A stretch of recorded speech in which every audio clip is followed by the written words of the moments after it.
চাইলে আপনিও আমার মতো আপনার ছাদ বাগানে এরকম ভরপুর লেবু পেতে পারেন। আমি লেবু গাছ প্রুনিং করে দিয়েছি, যদি একটু দেরি হয়ে গেছে, তারপরও প্রুনিং করে দিয়েছি এবং কি চমৎকার লেবু এখনও রেখেছি। খেয়েছি প্রচুর, তারপরও আমি আসলে তাজা ছিঁড়ে নিয়ে খেতে ভালোবাসি। প্রুনিং করার আগে অবশ্যই ফলগুলো তুলে নেওয়া উচিত ছিল, কিন্তু তারপরও ছাদ বাগান যেহেতু আমি চেষ্টা করছি প্রতিদিন যতটুকুন আমার প্রয়োজন লেবুটা নিয়ে তারপর খাওয়ার জন্য। এই কারণে আমার গাছে এখনও লেবু আছে, বাট আমার এই গাছে মোটামুটি 12 মাস লেবু ধরে।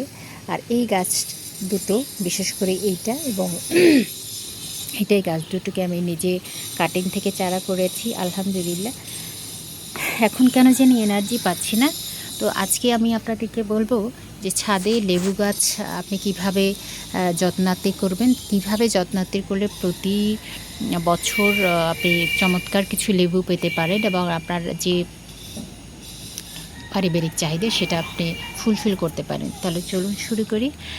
আমি মূলত বাজার থেকে এটা কিনে নিয়ে আসছি। এই যে গাছ আছে দুটো, এটা কিনেছি ঢাকার একটা নার্সারি থেকে এবং ওইটা কিনেছি বৃক্ষ মেলা থেকে। গাছটা অবশ্য মরে গেছে, আমি ছিলাম না এই জন্য, বয়স হয়ে গেছে। ওই গাছ, এই গাছটা থেকেই, যেটা আমি কাণ্ড কেটে দিয়েছি দেখি বাঁচে কিনা, ওই গাছের কলম হচ্ছে এই দুটো।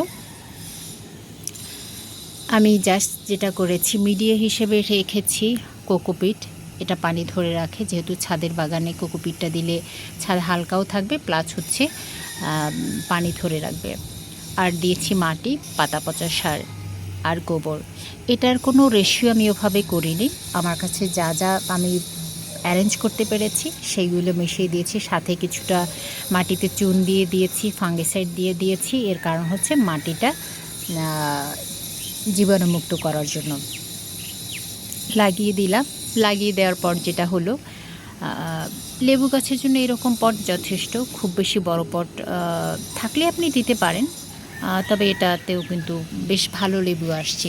আপনাকে যদি একটু কাছ থেকে দেখাই, এই যে এটা কি যথেষ্ট বড় সাইজ নয়? এটা কি যথেষ্ট বড় সাইজ নয়? এবং আমার এই লেবুগুলো চমৎকার সিডলেস লেবু, তো খুবই, এই যে আমি জাস্ট আমি ধরেছি, স্মেলে মোটামুটি ভরে আছে। আলহামদুলিল্লাহ।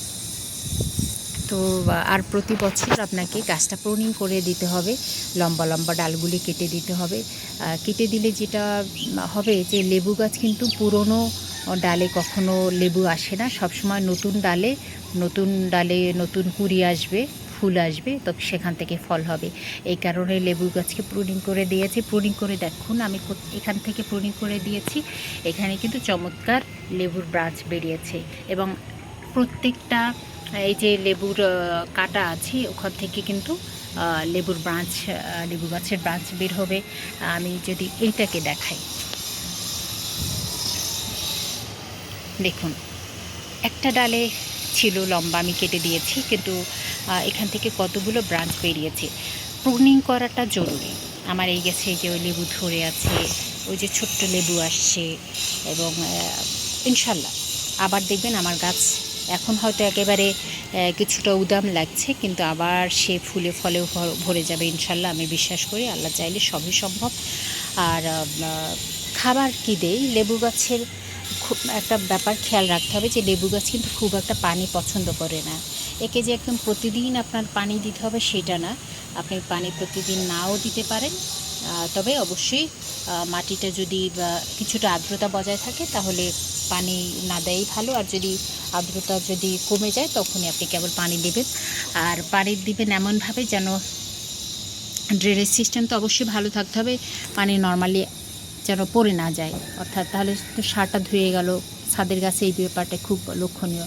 তবে এখন যেহেতু বৃষ্টি চলছে, গতকাল রাতে ভীষণ বৃষ্টি হয়েছে, এই কারণে হলো যে আমার গাছগুলো একদম কি বলবো যে খুব ভিজে আছে, ছাদ ভিজে আছে। তবে এই বৃষ্টির পর কিন্তু আবার খাবার দিতে হবে গাছে। বৃষ্টির পর যখন এই গোড়ার পানিটা শুকিয়ে যাবে তখন যে সারটা আমি দিই সেটা হচ্ছে খৈল পচা সারটা, ওইটা দিই। আর এই তো এটাই দিই। কিচেন ওয়েস্ট লেবু গাছে যেহেতু পটের সাইজ ছোট, এই জন্য দিচ্ছি না। মূলত খৈল পচাটাই দিই। এই হলো ওর যত্ন, সপ্তাহে একবার আমি দিই আলহামদুলিল্লাহ, এবং ভালো ফলন পাচ্ছি। আজকে অবশ্য একটা লেবু নেব, কোন লেবুটা নেব একটু ভাবছি। আমার কাছে মনে হয় যে এই লেবুটা আমি নিতে পারি, এটা বেশ বড় হয়ে গেছে। দেখুন আমার মোটামুটি আমার হাতের মুঠো মাপছেন, তার মানে বেশ বড় হয়েছে। এর চেয়ে বড় লেবু আর আপনি কী চান? হ্যাঁ, এটা কাগজি লেবু বলে আলহামদুলিল্লাহ। এটা সেই রকম স্মেল, এবং এটার যে কী রসালো, এটার ভেতরে প্রচুর রস, এবং এই ফলকাটা আমি খেতে খুব পছন্দ করি। তো লেবু গাছের আর একটা প্রবলেম হলো যে পাতা কুকরানো আমার এটার জন্য হচ্ছে, বা এটার পিছনে কিছু থাকে, হ্যাঁ, এই যে বাসা বাঁধছে।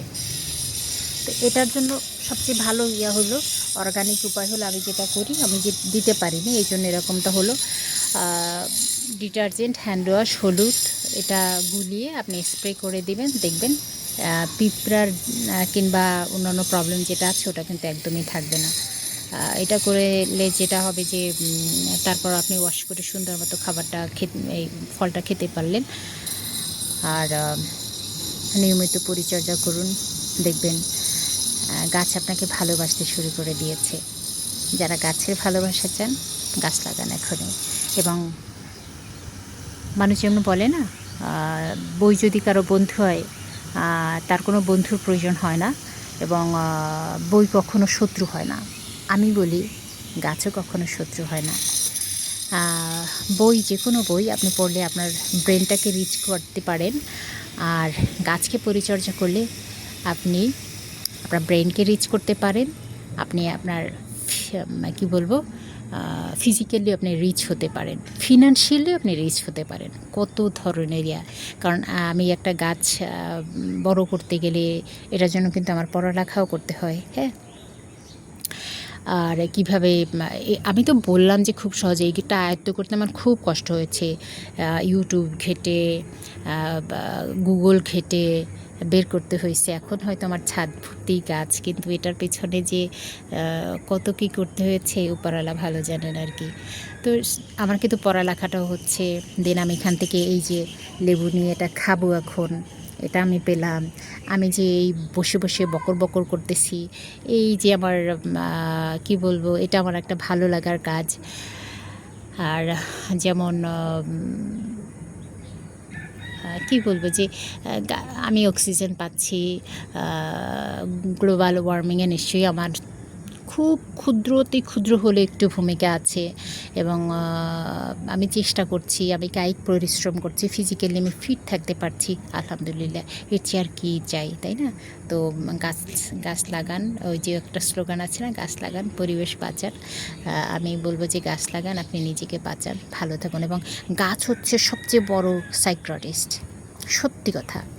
আমি খুব অবসাদে ভুগছিলাম, কিন্তু এই গাছ পালার কাছে এসে আমি ফিজিক্যালি ফিট হতে পেরেছি, এবং আমার গাছে যত্ন নিতে নিতেই আমার টাইম চলে যায়। আমার মন খারাপ থাকবে কখন, খুব সুন্দর একটা দৃশ্য দেখছি।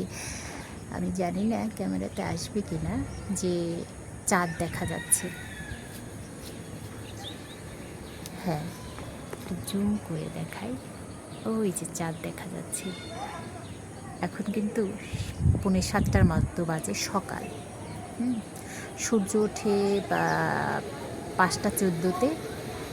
তো আলহামদুলিল্লাহ, এটা পশ্চিম দিক, আর ভালো লাগছে, চমৎকার লাগছে। আজকেও মনে হয় বৃষ্টি হবে। আমার এই মানে আকাশ দেখতে খুব ভালো লাগে না, আমার সবই ভালো লাগে, আসলে ভালো লাগে না এমন কোনো কিছু নাই। আকাশ ভালো লাগে, মেঘ ভালো লাগে, পাখি ভালো লাগে, তারপর হচ্ছে ঘাস ভালো লাগে। শুধু ভালো লাগে না মানুষের দুর্ব্যবহার, এটা আমি নিতে পারি না, আমার খুব কষ্ট হয়, এটা আমি ফেস করতেও ভয় পাই। এই জন্য আমি খুব দূরে থাকি, আমি লুকিয়ে থাকি, আমি মোটামুটি সমাজ বিচ্যুত হয়ে যাই মাঝে মধ্যে। আমি মানুষের অড বিহেভিয়ারগুলো নিতে পারি না, এই জন্যই আমার গাছের সঙ্গে সূক্ষ্মতা গড়ে উঠেছে এবং গাছ আমাকে এতটা ভালো রেখেছে, এতটা আনন্দে রেখেছে, এতটা বিনোদনের মধ্যে রেখেছে। তো আমি এই জন্যই চাই আপনারা যারা আমার ভিডিও দেখেন, তারা তো আমি জানি অনেকেই আমার কাছে মনে হয় যারা আমার ভিডিও দেখেন তারা প্রত্যেকেই খুব রিচ। আমার মতো এই গরিবের ভিডিও আপনারা দেখছেন, এটা তো নিশ্চয়ই আমার খুব ভালো লাগার। এবং আমার যদি কোনো তথ্য ভুল থেকে থাকে নিশ্চয়ই আপনারা আমাকে শুধরে দেবেন। আবার আমি যেহেতু কাজ করতে করতে আমার কিছুটা মানে অভিজ্ঞতা হয়েছে, এই আলোকে যদি আপনাদের কোনো জিজ্ঞাসা থাকে নিশ্চয়ই সেটা অনেকেই করেন, আমি রিপ্লাই দেওয়ার চেষ্টা করি। মাঝে মধ্যে তো একটু দেরি হয়ে যায়, আর হলো যে একটু অসুস্থতায় কাটছে সত্যি কথা বলতে, এই কারণে হয়তো আমার অনেক একটু অসুবিধা হচ্ছে। আর আপনাদের সবার জন্য দোয়া থাকলো, ভালো থাকবেন। একটু সময় হলেও আমি আপনাদের সঙ্গে থাকতে পেরেছি, এটাই কম কিসে। Thank you so much. লেবুময় শুভেচ্ছা সবার জন্য, সবার যেমন লেবুময় হয়ে উঠুক, এরকম সুইট স্মেলে ভরে যাক জীবন। ওই যে পাখির কথা বলছিলাম, পাখি উড়ে যাচ্ছে। হ্যাঁ, তো থ্যাংক ইউ, আল্লাহ হাফেজ, আসসালামু আলাইকুম।